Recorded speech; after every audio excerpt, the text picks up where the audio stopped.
Good morning dear students, welcome to DNA commerce. कसे आहात? I hope मजेत असाल आणि अकाउंटन्सी एन्जॉय करत असाल फक्त DNA कॉमर्स सोबत. तर विद्यार्थी मित्रांनो, तुम्हाला सर्वांना माहीतच आहे, कॉमर्समध्ये शिकणाऱ्या सर्व विद्यार्थ्यांसाठी अकाउंटन्सी या विषयाचा पूर्ण सिलेबस DNA कॉमर्स या यूट्यूब चॅनलवर अगदी फ्री अवेलेबल करून दिला जात आहे. विद्यार्थी मित्रांनो, आपण लेक्चर सिरीज चालू केलेली आहे आणि या लेक्चर सिरीजमध्ये आपण टॉपिक शिकत आहोत कोऑपरेटिव्ह सोसायटी फायनल अकाउंट.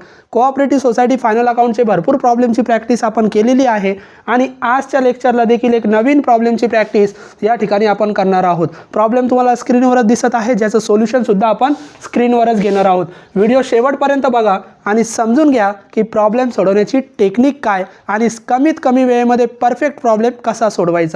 तर विद्यार्थी मित्रांनो, प्रॉब्लेम सोडवण्यापूर्वी जर तुम्ही आपल्या चॅनलला नवीन आलेला असाल तर आपल्या व्हिडिओला लाईक करत चला, आपल्या चॅनलला सबस्क्राईब करायला विसरू नका आणि जास्तीत जास्त कॉमर्सच्या विद्यार्थ्यांपर्यंत हा चॅनल शेअर करा.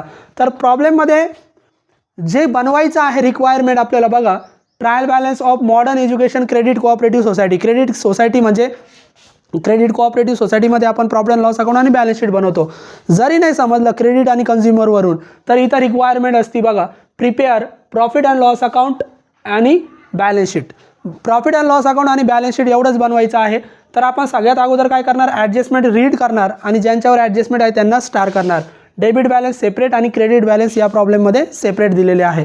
तर इंटरेस्टच्या दोन ॲडजस्टमेंट आल्या, मी तुम्हाला भरपूर वेळेस सांगितलं आत्तापर्यंत. ज्या वेळेस इंटरेस्ट ड्यू असेल मेंबर्स डिपॉझिटवर, तर मेंबरच्या डिपॉझिट कोऑपरेटिव्ह सोसायटीकडे ठेवलेले असतात. त्या ठेवलेल्या डिपॉझिटवर कोऑपरेटिव्ह सोसायटीला इंटरेस्ट द्यावा लागतो. म्हणजे डिपॉझिटवर जो इंटरेस्ट दिला जाणार तो कोऑपरेटिव्ह सोसायटीचा एक्सपेन्सेस असणार, खर्च असणार आणि खर्च म्हणजे डेबिट साईडचा इंटरेस्ट. मग जेव्हा जेव्हा कोऑपरेटिव्ह सोसायटीचं मेंबरच्या डिपॉझिटवर इंटरेस्ट सांगितलं जाणार तर मेंबरचं डिपॉझिटचं इंटरेस्ट नेहमी डेबिट साईडला दिलेल्या इंटरेस्टवर सोडवा. मग डेबिट साईडच्या इंटरेस्टला आपण स्टार करूया. मग डेबिट साईडमध्ये इथं इंटरेस्ट दिलेला बघा, इंटरेस्ट ड्यू ऑन लोन्स आणि इंटरेस्ट ऑन डिपॉझिट. दोन इंटरेस्ट दिल्या, कोणत्या तरी एका इंटरेस्टला स्टार करा. त्याच्यानंतर इंटरेस्ट ॲक्र्यूड म्हणजे मिळणे. मग इंटरेस्ट ॲक्र्यूड जेव्हा जेव्हा इंटरेस्टच्या ॲडजस्टमेंटमध्ये ॲक्र्यूड शब्द येणार, ॲक्र्यूड म्हणजे तो मिळणार आहे. मग मिळणार आहे याचा अर्थ तो तुमचा इन्कम होणार. मग जो इंटरेस्ट आपल्याला मिळणार तो आपला इन्कम म्हणजे कोणता इंटरेस्ट, क्रेडिट साईडचा इंटरेस्ट. मग क्रेडिट साईडच्या इंटरेस्टला स्टार करा. म्हणजे शॉर्टकट काय, सिम्पल लॉजिक आहे. इंटरेस्ट मेंबर डिपॉझिटवर सांगितलं, डेबिटच्या इंटरेस्टवर सोडवा. इंटरेस्ट ॲक्र्यूड सांगितलं, क्रेडिटच्या इंटरेस्टवर सोडवा. या पद्धतीने. त्याच्यानंतर सॅलरीवर ॲडजस्टमेंट आहे, आउटस्टँडिंग, सॅलरीला आपण स्टार करून घेऊया. त्याच्यानंतर ऑडिट फीवर ॲडजस्टमेंट आहे, परंतु डेबिटमध्ये बघितलं तर ऑडिट फीच नाही. मी असे ट्रान्झॅक्शन आपण शिकलेलो आहोत. एखादा खर्च ट्रायल बॅलन्समध्ये मिसिंग असेल पण त्याच्यावर ॲडजस्टमेंट आली तर डायरेक्ट त्या ॲडजस्टमेंटचे दोन इफेक्ट सोडवा. ॲथोराइज कॅपिटल हे जे ॲडजस्टमेंटमध्ये दिलं जातं ॲथोराइज कॅपिटल, तर ॲथोराइज कॅपिटल ही काय ॲडजस्टमेंट नाही. ॲथोराइज कॅपिटल ही फक्त इन्फॉर्मेशन आहे की त्या सोसायटीकडे रजिस्टर कॅपिटल आहे 10,000 शेअर 10 रुपयाचे. मग ॲथोराइज कॅपिटल जेव्हा जेव्हा ॲडजस्टमेंटमध्ये देणार त्याचे दोन इफेक्ट करू नका, कारण ती ॲडजस्टमेंट नाही, ती फक्त इन्फॉर्मेशन आहे. मग त्याला तसंच राहू द्या. त्याच्यानंतर directors propose to pay dividend. डिव्हिडंडवर ॲडजस्टमेंट आहे, तर डिव्हिडंडवर ॲडजस्टमेंट असली तर आपण डेबिटच्या डिव्हिडंडवर स्टार करतो, पण इथं डेबिटला डिव्हिडंडच दिलेलं नाही आहे. मग डिव्हिडंड नाही दिला तर डायरेक्ट ॲडजस्टमेंट सोडवा. या व्यतिरिक्त एक ॲडजस्टमेंट आपण डायरेक्ट सोडवणार शेवटी compulsory. 25% of profit is transfer to reserve fund. मग रिझर्व्ह फंडला आपण ट्रान्सफर करणार प्रॉफिट, तर रिझर्व्ह फंडला स्टार करा. आता ज्यांना तुम्ही स्टार केलेला आहे त्यांच्यावर ॲडजस्टमेंट आहे, त्यांचे दोन इफेक्ट करावे लागतील आणि ज्यांना स्टार नाही त्यांचा एकच इफेक्ट करायचा आहे. आता आपण एक क्लोज करूया. लक्षात ठेवा फक्त स्टार कशावर होते आणि ॲडजस्टमेंट कशावर होती. आता आपण सोडवणार आहोत. मग सोडवायचं असेल तर टेक्निक काय आहे विद्यार्थी मित्रांनो, टेक्निक आहे अगोदर डेबिट बॅलन्सेस सोडवा आणि जोपर्यंत तुम्ही डेबिट बॅलन्स सोडवत आहात तोपर्यंत डेबिटचा नियम लक्षात ठेवा. डेबिटमध्ये दिलेला प्रत्येक ट्रान्झॅक्शन एक्सपेन्सेस किंवा असेट असू शकतो, फक्त ओळखायचा आहे. जर तो एक्सपेन्सेस असेल तर डायरेक्ट डेबिट साईडला रेकॉर्ड करा प्रॉफिट अँड लॉस अकाउंटच्या, आणि जर असेट असेल तर असेटला रेकॉर्ड करा. मग लोन एक्सपेन्सेस आहे का असेट आहे, तर ज्या वेळेस लोन दिलं जाणार तर लोन डेबिटमध्ये दिलं तर असेट आणि क्रेडिटमध्ये दिलं तर लायबिलिटी. बघा, लोन असा ट्रान्झॅक्शन आहे जो डेबिटमध्ये पण येऊ शकतो, क्रेडिटमध्ये पण येऊ शकतो. डेबिटमध्ये दिलं तर असेटला रेकॉर्ड करा, क्रेडिटमध्ये दिलं तर लायबिलिटीला. मग जेव्हा जेव्हा लोन डेबिटला येणार असेटला रेकॉर्ड करा. मग असेटला आपल्याकडे टोटल 11 असेट आहे, त्याच्यापैकी 4 नंबरची असेट सेपरेट लोनसाठी बनवलेली आहे. मग त्याच्यामध्ये तुम्ही लोन रेकॉर्ड करा. Loan due from members, loan due from members आणि त्याची अमाऊंट आहे 3,60,000. Direct outer column 3,60,000. त्याच्यानंतर कॉन्ट्रीब्युशन टू प्रॉव्हिडंट फंड डेबिटमध्ये दिलं. डेबिटमध्ये जर तुम्ही अडकले तर रूल वापरा. डेबिटमध्ये दिलेला ट्रान्झॅक्शन एक्सपेन्सेस किंवा असेट. मग कॉन्ट्रीब्युशन एक्सपेन्सेस आहे का असेट आहे, तर भरपूर वेळेस मी तुम्हाला सांगितलं ज्या वेळेस डेबिटमध्ये कॉन्ट्रीब्युशन सांगणार तर कॉन्ट्रीब्युशन आपला एक्सपेन्सेस आहे. मग कॉन्ट्रीब्युशन एक्सपेन्सेस आहे आणि सर्व एक्सपेन्सेस आपण प्रॉफिट अँड लॉस अकाउंटला लिहितो. मग प्रॉफिट अँड लॉस अकाउंटच्या कुठे रेकॉर्ड करायचं, तर प्रॉफिट अँड लॉस अकाउंटच्या डेबिटला रेकॉर्ड करायचं सर्व खर्च. मग डेबिटला कुठे असतात, खर्चामध्ये कॉन्ट्रीब्युशन नावाचा सेपरेट खर्च आहे. टोटल 16 खर्च डेबिटला आहे.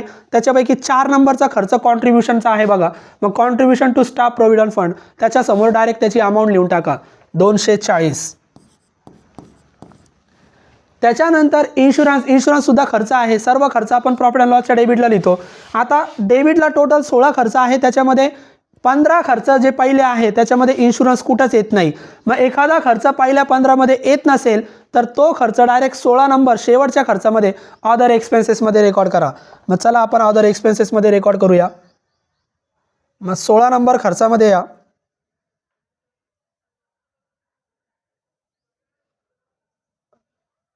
सोळा नंबर खर्च अदर एक्सपेन्सेस. मग इथं 16 नंबर खर्च लास्टला आहे. पहिल्या 15मध्ये जर खर्च नाही आला तर डायरेक्ट 16 नंबर. मग 16 मध्ये लिहूया आपण इन्शुरन्स. मग इन्शुरन्स दिलेला आहे तिथं 120 आउटर कॉलम 120. त्याच्यानंतर ट्रॅव्हलिंग एक्सपेन्सेस खर्च आहे. सर्व खर्च आपण डेबिटला लिहितो. ट्रॅव्हलिंग नावाचा प्रवास खर्च आपण सेपरेट 7 नंबरला आपल्याकडे आहे. स्टाफचा ट्रॅव्हलिंग 6 नंबरमध्ये पण ट्रॅव्हलिंग आहे परंतु मी तुम्हाला सांगितलेलं आहे सेपरेट ट्रॅव्हलिंग एक्सपेन्सेस 7 नंबरमध्ये रेकॉर्ड करत चला. मग ट्रॅव्हलिंग एक्सपेन्सेस 72 डायरेक्ट अमाऊंट लिहा 7 नंबरच्या समोर. त्याच्यानंतर प्रिंटिंग अँड स्टेशनरी खर्च आहे. खर्च आपण फक्त डेबिटला रेकॉर्ड करतो. मग प्रिंटिंग अँड स्टेशनरी नावाचा खर्चसुद्धा आपल्याकडे आहे 10 नंबरला. मग 10 नंबरला प्रिंटिंग अँड स्टेशनरीच्या समोर त्याची अमाऊंट लिहा. प्रिंटिंग अँड स्टेशनरी 48 जो खर्च असेल त्याच्या समोर लिहा. ॲडमिनिस्ट्रेटिव्ह एक्सपेन्सेस खर्च आहे. खर्च म्हणजे फक्त डेबिट साईड. मग पहिल्या 15मध्ये ॲडमिनिस्ट्रेटिव्ह एक्सपेन्सेस नाही. जसं प्रिंटिंग अँड स्टेशनरी होता ट्रॅव्हलिंग होता तसं ॲडमिनिस्ट्रेटिव्ह एक्सपेन्सेस नाही. मग एखादा खर्च पहिल्या 15मध्ये नसेल तर अदरमध्ये लिहा. मग अदरमध्ये लिहा ॲडमिनिस्ट्रेटिव्ह एक्सपेन्सेस.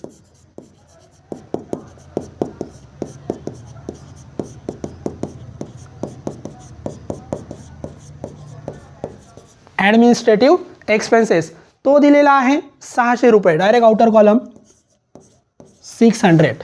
ॲडमिनिस्ट्रेटिव्ह नंतर सॅलरी खर्च आहे. सॅलरी नावाचा खर्च आपण 3 नंबर आणि 5 नंबरला आहे. पण 3 नंबरला जो सॅलरी आहे तो स्टाफची आहे आणि 5 नंबरला जी सॅलरी आहे ती कुणाची आहे, तर 5 नंबरला जी सॅलरी आहे विद्यार्थी मित्रांनो 5 नंबरची सॅलरी ही मॅनेजिंग डायरेक्टरची. तो आपण सगळी सॅलरी कुठं लिहितो स्टाफमध्ये. मग स्टाफ म्हणजे 3 नंबर. मग या 3 नंबरमध्ये सॅलरी अँड अलाउन्सेस.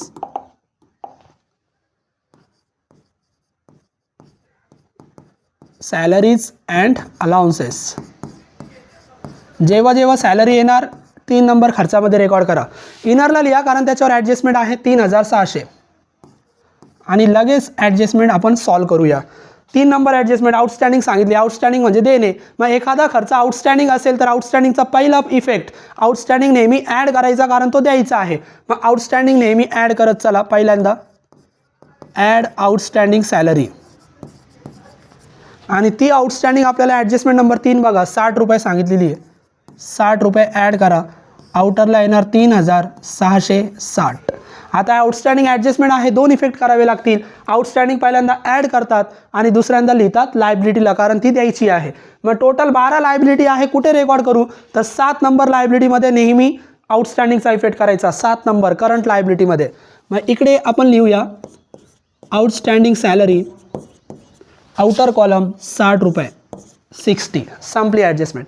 सॅलरी नंतर इंटरेस्ट हा असा ट्रान्झॅक्शन आहे जो दोन्हीकडे येऊ शकतो डेबिट आणि क्रेडिट. इंटरेस्ट फक्त प्रॉफिट अँड लॉस अकाउंटला लिहायचा. डेबिटला दिलेला डेबिटला, क्रेडिटला दिलेला क्रेडिटला. मग जेव्हा जेव्हा डेबिटला इंटरेस्ट येणार प्रॉफिट अँड लॉसच्या डेबिटला लिहा. मग चला प्रॉफिट अँड लॉसच्या डेबिटला पहिलाच नंबर खर्च इंटरेस्ट आहे. मग इंटरेस्ट इथं लिहा. इथं तुम्ही बघितले 2 इंटरेस्ट आले.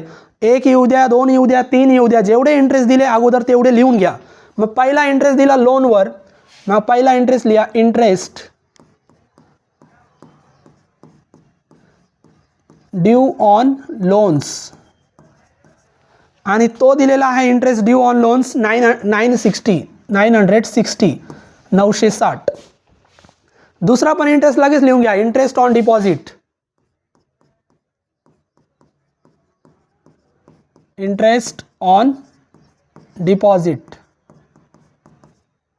आणि तो दिलेला आहे 9600. तो पण इथं लिहून घ्या 9600. दोन्ही इंटरेस्ट लिहिले. आता ॲडजस्टमेंट सोडवा.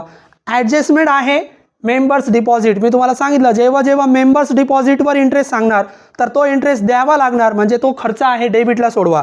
मग जेव्हा जेव्हा मेंबर्स डिपॉझिटचा इंटरेस्ट ॲडजस्टमेंटमध्ये येणार, डेबिट साईडच्या इंटरेस्टवर सोडवा. किती आहे 500.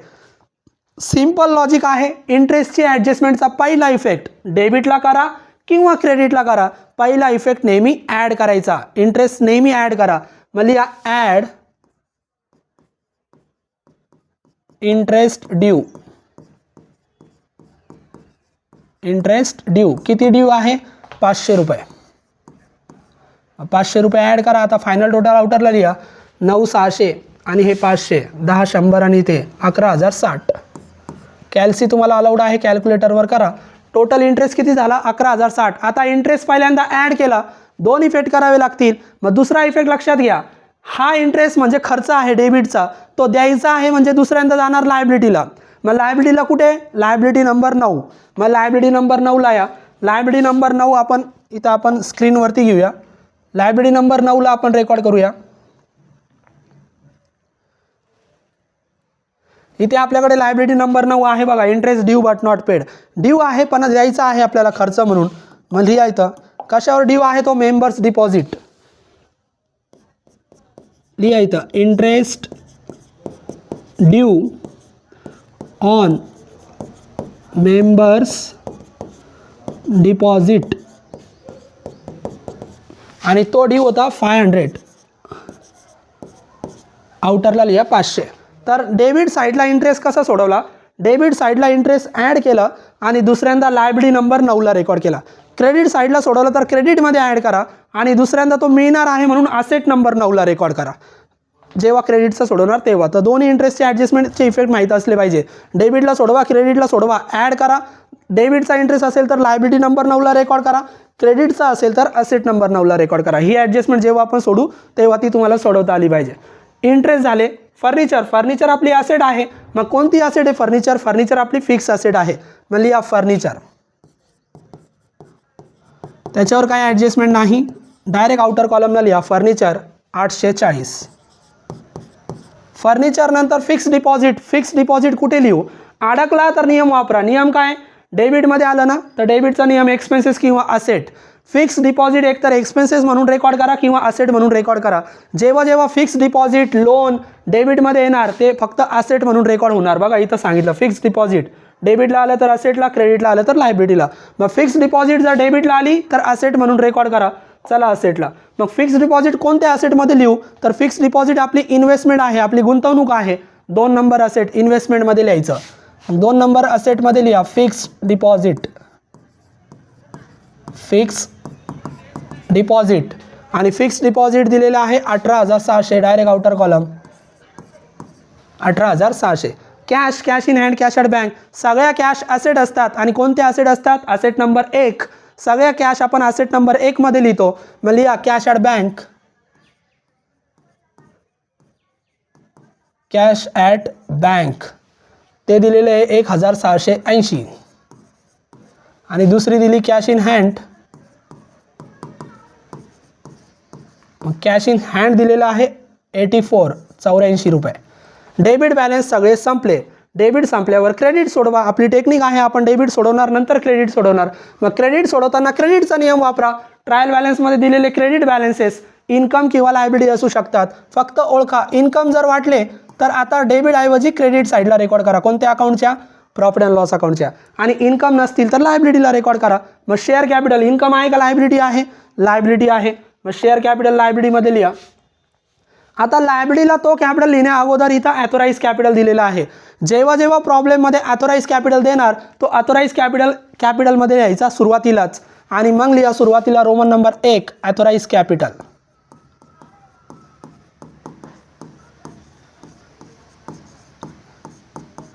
कंसामध्ये 10,000 शेअर्स ऑफ ₹10 ईच. मग कॅल्क्युलेटरवर करा 10,000 गुणिले 10चा शेअर, 10,000 गुणिले 10 केले तर किती आले 1,00,000. मग ॲथोराईज कॅपिटल आला आपला 1,00,000. आणि ॲथोराईज कॅपिटल लिहिल्यानंतर त्याच्या खाली डबल अंडरलाईन करा. हा कॅपिटल आपण टोटलमध्ये काउंट करणार नाही, कारण हा ओरिजिनल कॅपिटल नाही, हा रजिस्टर कॅपिटल आहे. मग आपला ओरिजिनल कॅपिटल कोणता, जो ट्रायल बॅलन्समध्ये दिला. मग ट्रायल बॅलन्समध्ये किती दिला 90,000. मग तो लिहा इथं शेअर कॅपिटल, शेअर कॅपिटल. आता हा आपला ओरिजिनल कॅपिटल आहे 90,000, हा आपण टोटलमध्ये घेणार. ॲथोराईज कॅपिटल जेव्हा जेव्हा प्रॉब्लेममध्ये दिला जाणार तो फक्त कॅपिटलमध्ये सुरुवातीला लिहा, एकदाच लिहा. ॲडजस्टमेंटमध्ये द्या, कुठेही दिला एकदाच रेकॉर्ड करा, 2 इफेक्ट करायचे नाही. आणि एकदा रेकॉर्ड केल्यानंतर त्याच्या खाली डबल अंडरलाईन करा, तो टोटलमध्ये येणार नाही. ॲथोराईज कॅपिटल झालं. त्याच्यानंतर रिझर्व्ह फंड. जितके पण क्रेडिटमध्ये लॉजिक काय आहे, सिंपल लॉजिक आहे. क्रेडिटमध्ये दिलेले फंड आणि क्रेडिटमध्ये आलेले रिझर्व्ह सगळे लायबिलिटी असतील. काय असतील, लायबिलिटी. मग लायबिलिटीला रेकॉर्ड करा. सर्व रिझर्व्ह आणि सर्व फंड आपण लायबिलिटी नंबर 2ला रेकॉर्ड करतो. लायबिलिटी नंबर 2ची सुरुवात नेहमी रिझर्व्ह फंडने होते. मग रिझर्व्ह फंडने करा सुरुवात. इनरला रिझर्व्ह फंडची अमाऊंट लिहा, कारण त्याच्यावर आपण ॲडजस्टमेंट सोडवणार. शेवटी 6,000 एक लाईन याच्या खाली सोडून द्या. रिझर्व्ह फंड नंतर मेंबर्स डिपॉझिट. अडकला तर नियम वापरा.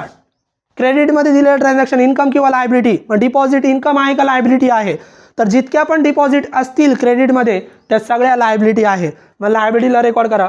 डिपॉझिटसाठी टोटल 12 लायबिलिटी आहे, त्याच्यापैकी डिपॉझिटसाठी सेपरेट लायबिलिटी आहे liability number 6.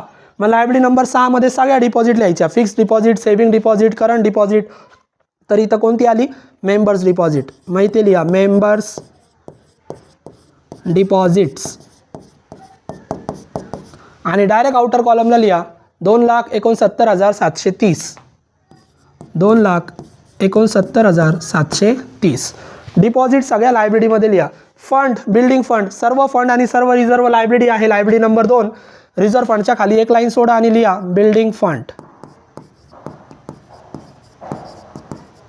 Building fund direct outer column. Building fund आहे 252. 252. बिल्डिंग फंड नंतर डिव्हिडंड इक्वलायझेशन रिझर्व्ह. रिझर्व्ह शब्द आला. जितके पण रिझर्व्ह आणि जितके पण फंड असतील लायबिलिटी नंबर 2ला लिहा. मग लिहा liability number 2 dividend equalization reserve. मग तो लिहा लायबिलिटी नंबर 2 मध्ये आउटर कॉलम 2,160. त्याच्यानंतर स्टाफ प्रोव्हिडंट फंड. फंड शब्द आला. फंड म्हणजे फक्त लायबिलिटी. मग इथं नका लिहू, फक्त स्टाफचा फंड लायबिलिटीला लिहायचा, परंतु त्याच्यासाठी सेपरेट लायबिलिटी कोणती, लायबिलिटी नंबर 3. मग स्टाफ प्रोव्हिडंट फंड फक्त लायबिलिटी नंबर 3ला लिहा, लायबिलिटी नंबर 2 मध्ये लिहू नका. 2,400 आपण लिहिलेले फक्त अमाऊंट लिहा. त्याच्यानंतर प्रॉफिट अँड लॉस. ट्रायल बॅलन्समध्ये जो प्रॉफिट अँड लॉस दिला जातो, तुम्हाला नियम शिकवला होता मी. ट्रायल बॅलन्समध्ये 2 ट्रान्झॅक्शन असे आहे जे फक्त लायबिलिटीला रेकॉर्ड करायचे, डिव्हिडंड आणि प्रॉफिट अँड लॉस. डिव्हिडंड डेबिटमध्ये दिला जातो, तो आता नाही आहे. तो दिला तर लायबिलिटी नंबर 8ला लिहा. आणि क्रेडिटला दिला जातो profit and loss. Profit and loss दिला तर लायबिलिटी नंबर 11ला रेकॉर्ड करा. इकडे बघा, इकडे बघू शकता तुम्ही. डिव्हिडंड दिला तर लायबिलिटी नंबर 8ला आणि प्रॉफिट अँड लॉस दिला तर लायबिलिटी नंबर 11. तर डिव्हिडंड नाही आहे तर फक्त प्रॉफिट अँड लॉस रेकॉर्ड करा. मग profit and loss liability number 11ला रेकॉर्ड करायचा. मग लायबिलिटी नंबर 11ला या. लायबिलिटी नंबर 11ची सुरुवातच ट्रायल बॅलन्सच्या प्रॉफिटने होते. Liability number 11 profit and loss appropriation. मग लायबिलिटी नंबर 11 मध्ये लिहूया, त्याचं नाव आहे प्रॉफिट अँड लॉस ॲप्रोप्रिएशन. मग लायबिलिटी नंबर 11 मध्ये लिहा. ट्रायल बॅलन्सचा जो प्रॉफिट असेल तो सुरुवातीला लायबिलिटी नंबर 11 मध्ये लिहा. मग लायबिलिटी नंबर 11 मध्ये लिहूया प्रॉफिट अँड लॉस 2023-24. एकच प्रॉफिट दिला, एकच लिहा. किती, 3,720. इनरला लिहा. आता एकच प्रॉफिट दिला. काही वेळेस 2 प्रॉफिट देतात, आपले तसे प्रॉब्लेम झालेले. 2 प्रॉफिट दिले तर दोन्ही पण इथं लिहा 11 नंबर लायबिलिटीला. 2 जेव्हा जेव्हा दिले जातील तेव्हा त्याच्यात एक ओपनिंग असेल, एक क्लोजिंग असेल. दोन्ही पण प्रॉफिट इकडे आपण लिहू शकतो. आता एक दिला आहे, एकच लिहा. इंटरेस्ट, मी तुम्हाला सांगितलं इंटरेस्ट फक्त प्रॉफिट अँड लॉसला लिहायचा. डेबिटचा डेबिटला, क्रेडिटचा क्रेडिटला. आता क्रेडिटला आहे मग चला प्रॉफिट अँड लॉसच्या क्रेडिटला. मग प्रॉफिट अँड लॉसच्या क्रेडिटला नंबर 1 इंटरेस्ट आहे. मग नंबर 1ला लिहा इंटरेस्ट रिसिव्ड. Interest received. इनरला त्याची अमाऊंट लिहा. का? कारण त्याच्यावर ॲडजस्टमेंट आहे. 21,360. आता लक्षात ठेवा, डेबिटला दिलेला इंटरेस्ट खर्च आहे आणि क्रेडिटला दिलेला इंटरेस्ट इन्कम आहे. मग इन्कम म्हणजे कोणता इंटरेस्ट? इंटरेस्ट ॲक्र्यूड. जेव्हा जेव्हा इंटरेस्ट ॲक्र्यूड सांगणार, ॲक्र्यूड म्हणजे मिळणार आहे, मग मिळणार आहे म्हणजे तो तुमचा इन्कम होणार. इन्कम म्हणजे क्रेडिटवर सोडवा. आणि काय सोडवायचं? 240 रुपये दिलं आहे. मी तुम्हाला लॉजिक सांगितलं, सिम्पल लॉजिक आहे.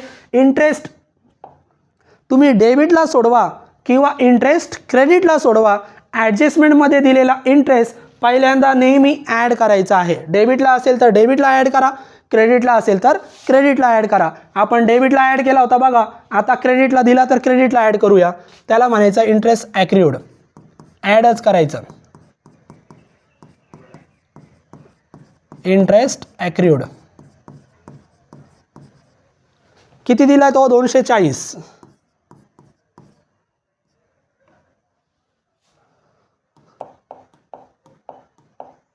240 ॲड करा. ॲड करून उत्तर आउटरला लिहा. 347, 400, 200, 600, 21,600. 21,600 इंटरेस्ट आपण ॲड केला. आता ॲड केल्यानंतर दुसरा इफेक्ट कुठे करायचा? तर लक्षात घ्या, हा इंटरेस्ट क्रेडिटचा आपल्याला मिळणार आहे. मग मिळणार आहे म्हणजे हा इन्कम होणार. हा आपला खर्च आहे. खर्चाचा इंटरेस्ट दुसऱ्यांदा लायबिलिटीला लिहितात, इन्कमचा इंटरेस्ट दुसऱ्यांदा ॲसेटला लिहितात. म्हणजे जेव्हा जेव्हा क्रेडिटचा इंटरेस्ट तुम्ही सोडवणार तो दुसऱ्यांदा ॲसेटला लिहायचा. Asset number 9. मग ॲसेट नंबर 9ला या. ॲसेट नंबर 9मध्ये लिहा इंटरेस्ट ॲक्र्यूड.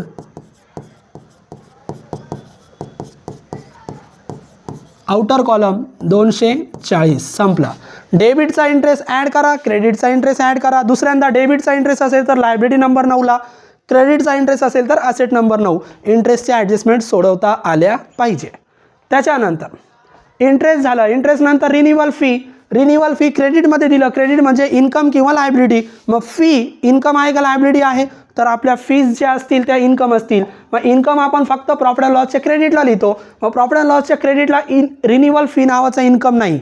मग एखादा इन्कम जर अवेलेबल नसेल तर तो अदर आयटममध्ये लिहायचा. मग अदर आयटममध्ये लिहा रिन्युअल फी. Renewal fees. मग रिन्युअल फीज दिलेली आहे 480. Direct outer column 480. Renewal fee नंतर मिसलेनियस इन्कम. इन्कम त्याच्या नावातच सांगितलं इन्कम. इन्कम फक्त क्रेडिटला लिहितात. मग इथं बघा मिसलेनियस इन्कम आहे आपल्याकडे 4 नंबरला. मग त्याच्यासमोर त्याची फक्त अमाऊंट लिहा 36 रुपये. मिसलेनियस इन्कम किती आहे? 36. त्याच्यानंतर कोऑपरेटिव्ह डेव्हलपमेंट फंड. फंड शब्द आला. फंड म्हणजे काय असतात? फक्त लायबिलिटी. आणि लायबिलिटी नंबर 2ला लिहायचं. मग लायबिलिटी नंबर 2 काय आहे आपली? Reserve fund and other fund. त्याच्यामध्ये सर्व फंड रेकॉर्ड करायचे. मग रेकॉर्ड करा कोऑपरेटिव्ह डेव्हलपमेंट फंड. मग 2 नंबर लायबिलिटीमध्ये या आणि 2 नंबर लायबिलिटीमध्ये लिहा कोऑपरेटिव्ह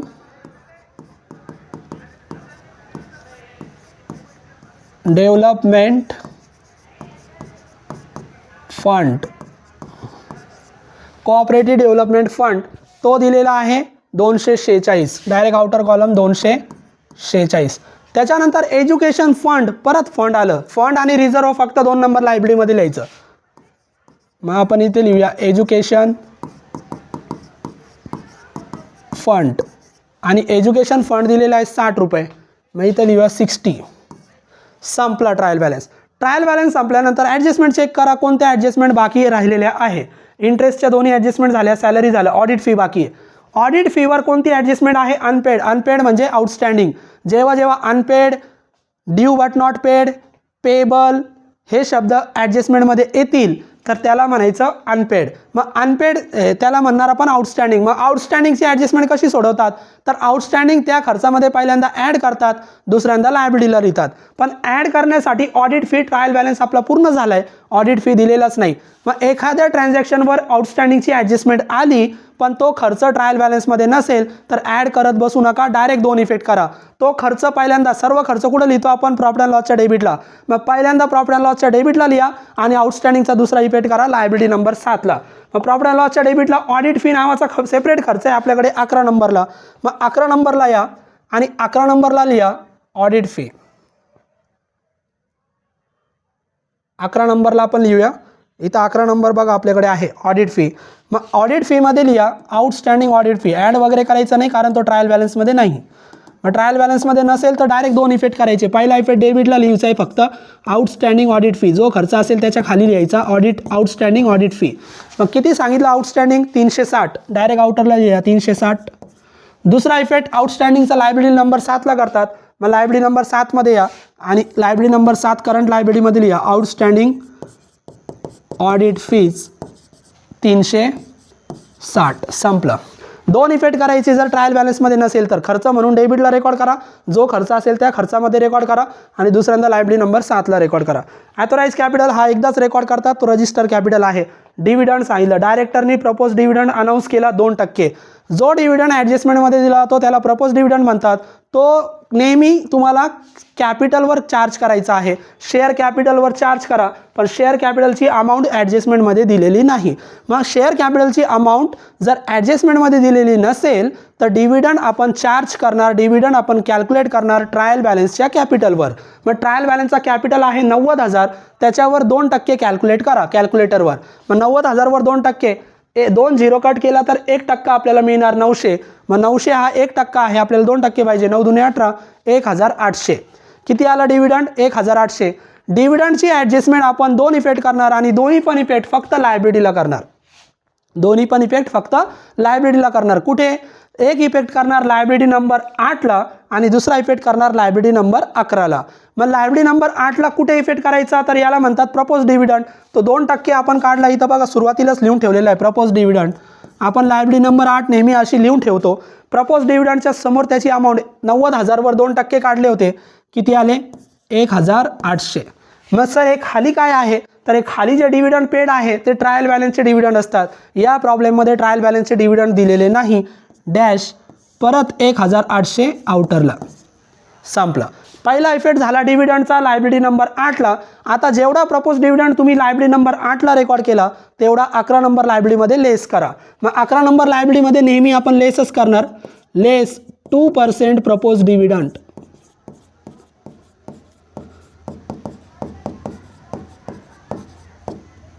1800. संपली ॲडजस्टमेंट. मग प्रपोज डिव्हिडंड कॅपिटलवर काढायचा. कॅपिटल जर दिलेला नसेल तर ट्रायल बॅलन्सच्या कॅपिटलवर कॅल्क्युलेट करा. आलेला डिव्हिडंड त्याला प्रपोज डिव्हिडंड नाव द्या आणि तो 2 वेळेस रेकॉर्ड करा. लायबिलिटी नंबर 8ला सुरुवातीला आणि लायबिलिटी नंबर 11मध्ये लेस करा. संपलं. या व्यतिरिक्त एक ॲडजस्टमेंट आपल्याला कंपल्सरी सोडवायची, नाही सांगितली तरी सोडवा. 25% transfer to reserve fund. Reserve फंडला 25% अमाऊंट ट्रान्सफर करायची. कशाचे 25%? प्रॉफिटचे 25%. कोणता प्रॉफिट? ट्रायल बॅलन्सचा प्रॉफिट. मग ट्रायल बॅलन्सचा एकच प्रॉफिट दिला तर त्याच्यावर काढा. 2 प्रॉफिट दिले तर ओपनिंग आणि क्लोजिंग हे 2 प्रॉफिट असणार. क्लोजिंग प्रॉफिटवर काढायचे. आता इथं ओपनिंग क्लोजिंग काही नाही आहे, एकच प्रॉफिट आहे त्याच्यावर काढा. मग 3720वर 25% काढायचे. मग इथं मी दाखवतोय तुम्हाला 3720 ऑन 25%. 3720 गुणिले 25%. मग कॅल्क्युलेटर तुम्हाला अलाउड आहे, कॅल्क्युलेटरवर तुम्ही करू शकतात. 3720 गुणिले 25%.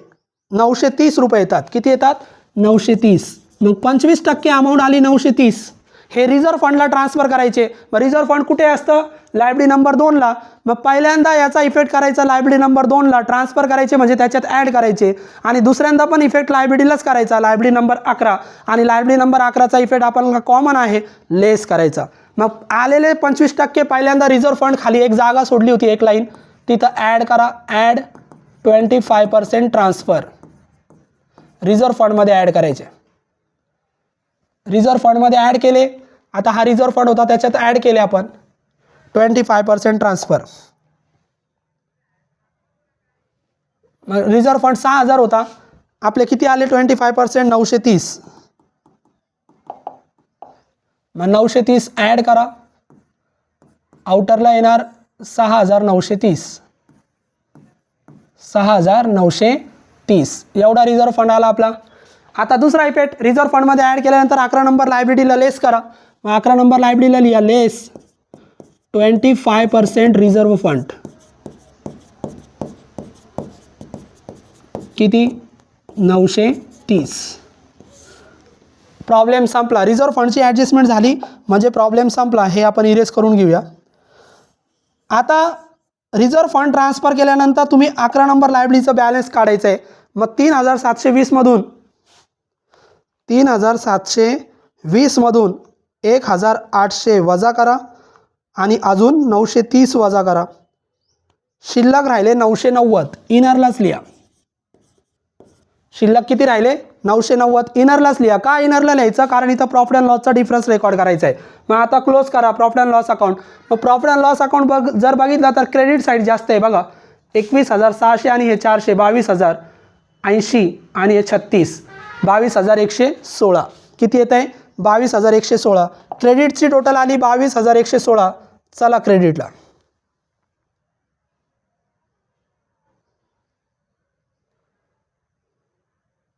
मग आपण क्रेडिटला लिहूया. क्रेडिटची टोटल आलेली आहे,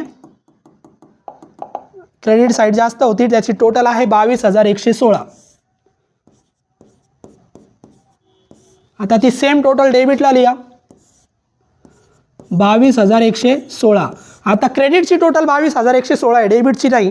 मग 22,116 मधून डेबिटच्या सर्व अमाऊंट आउटर कॉलमच्या लेस करा. लेस केल्यानंतर तो डिफरन्स येणार आपल्याला आणि तो डिफरन्स येणार विद्यार्थी मित्रांनो इकडं डेबिट साईडला आपला डिफरन्स येणार 5,956. डिफरन्स किती येणार? 5,956. डेबिटला डिफरन्स आला, याला नाव द्या नेट प्रॉफिट. मग नेट प्रॉफिट येऊ द्या किंवा क्रेडिटला आलं तर नेट लॉस येऊ द्या. हा डिफरन्स फक्त लायबिलिटी नंबर 11ला ट्रान्सफर करायचा. मग चला लायबिलिटी नंबर 11मध्ये, लायबिलिटी नंबर 11मध्ये नेट प्रॉफिट आला तर ॲड करा, नेट लॉस आला तर लेस करा. आता आपण ॲड करणार कारण नेट प्रॉफिट आलेला आहे. मग ॲड नेट प्रॉफिट ॲड करा. किती होता नेट प्रॉफिट? 5,956. मग ॲड करा 5,956. ट्रान्सफर केल्यानंतर लायबिलिटी नंबर 11 क्लोज करा. मग 5,956 त्याच्यावर ॲड करा. 990 प्लस 5,956.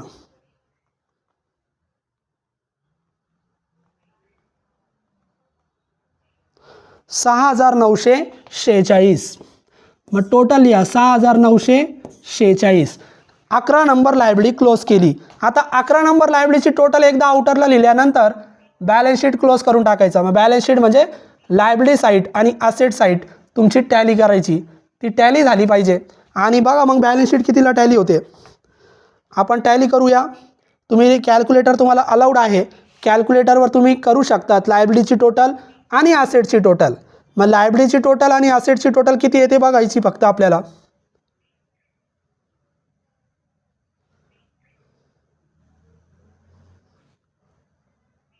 मग लायबिलिटी साईड आणि असेट साईड आपण इथं टोटल लिहूया. बॅलन्स शीटची टोटल आपली येते, बॅलन्स शीट टॅली होतोय विद्यार्थी मित्रांनो. बॅलन्स शीट आपला लायबिलिटी साईडची टोटल आणि असेट साईडची टोटल जर तुम्ही केली तर बॅलन्स शीट टॅली होतोय 3,81,444. 3,81,444ला बॅलन्स शीट टॅली होतोय. मग इकडे पण लिहा असेटला 3,81,444. तर 3,81,444ला आपला बॅलन्स शीट टॅली झालेला आहे. या पद्धतीने आपण प्रॉब्लेम टॅली करू शकतो विद्यार्थी मित्रांनो. खूप इझी आहे, फक्त टेक्निक समजली पाहिजे. परत नवीन प्रॉब्लेमची प्रॅक्टिस आपण करतच राहणार आहोत. पुढच्या लेक्चरला परत नवीन प्रॉब्लेमची प्रॅक्टिस करूया. व्हिडिओ जर आवडलेला असेल तर लाईक करा आणि जास्तीत जास्त शेअर करा. थँक्यू.